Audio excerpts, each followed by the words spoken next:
में मार खाएंगे तो ये कल्याण दा है, इनके नेतृत्व में हम वहाँ जाएंगे, उनके साथ खड़े होंगे, क्योंकि गद्दारी नहीं करते।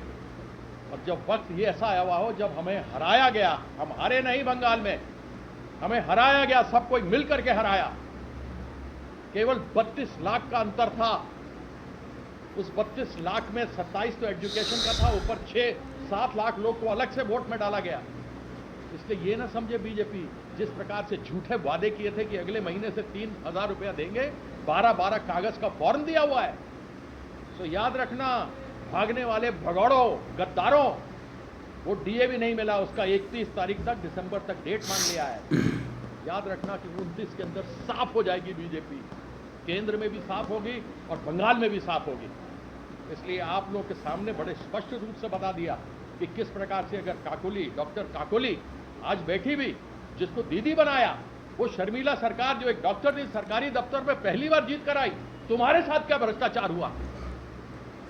कौन थे तुम्हारे साथ क्या हुआ? पहली बार आए हुए लोग, ये मुंह और मसूर की दाल, तुम्हारे साथ क्या हुआ इतने सालों में? तुमको कहां से उठा के बनाया?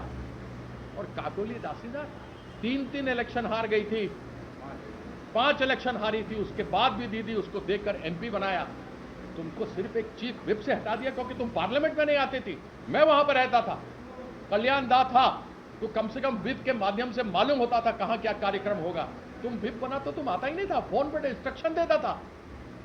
अरे कुछ तो गैरत रखो, वो चिट्ठी तो सामने लाओ जो स्पीकर को तुमने दिया है। और भूपेंद्र यादव के यहां तुम जाके चाय पी रहे हो और समोसा खा रहे हो, तो ये तो स्पष्ट है कि तुमको बीजेपी में जाना होगा। तुम अलग गुट में खड़ा नहीं हो सकता, क्योंकि यह कानून में, संविधान में लिखा हुआ है। या तो ये बताओ तुम्हारा अध्यक्ष कौन है पार्टी का, क्या तुम इलेक्शन कमीशन में रजिस्टर्ड हो, ये बताओ। ये सारी चीजें उनसे जानना चाहते हैं। तो इसलिए इन गद्दारों को जाना है जाए, लेकिन कभी तृणमूल का नाम मत लेना। हम लोग मां माटी मानुष, यह संघर्ष के साथ। যাক বন্ধুরা, বাংলার জনগণের কাছে আমার একান্ত অনুরোধ, এই যে মালগুলো পাল্টি খাওয়া মাল, চাই সে যে কোনো দলেরই হোক, এরা তো আমাদেরই ভোট নিয়ে দিনের শেষে এমপি এমএলএ হয়। এদের যোগ্য জবাব কিন্তু 2029 এবং 2031 বাংলার মানুষ অবশ্যই দেবে, খেয়াল রাখবেন। জয় হিন্দ।